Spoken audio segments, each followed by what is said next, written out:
जम्मू कश्मीर में आर्टिकल 370 हटने के खिलाफ दायर याचिकाओं पर सुप्रीम कोर्ट ने अपना फैसला सुनाया। फैसला सुनाते हुए सुप्रीम कोर्ट ने साफ कर दिया कि आर्टिकल 370 अस्थायी व्यवस्था थी, इसको हटाने के लिए अपनाई गई प्रक्रिया सही है, उस पर सवाल नहीं उठाया जा सकता।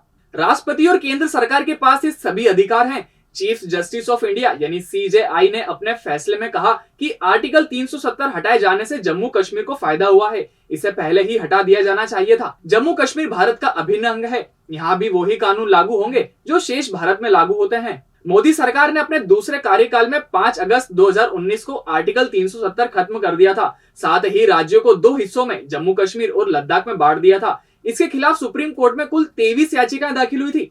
5 जजों की बेंच ने सभी याचिकाओं की एक साथ सुनवाई की थी। सुप्रीम कोर्ट में लगातार 16 दिन तक चली सुनवाई 5 सितंबर को खत्म हुई थी। इसके बाद सुप्रीम कोर्ट ने फैसला सुरक्षित रख लिया था, यानी सुप्रीम कोर्ट ने सुनवाई के 96 दिन बाद केस पर फैसला सुनाया। सीजेआई ने फैसला पढ़ते हुए कहा कि अनुच्छेद 356 के तहत राष्ट्रपति को अधिकार है कि वो राष्ट्रपति शासन लगाने का फैसला ले सकते हैं, इसलिए फैसले को चुनौती नहीं दी जा सकती।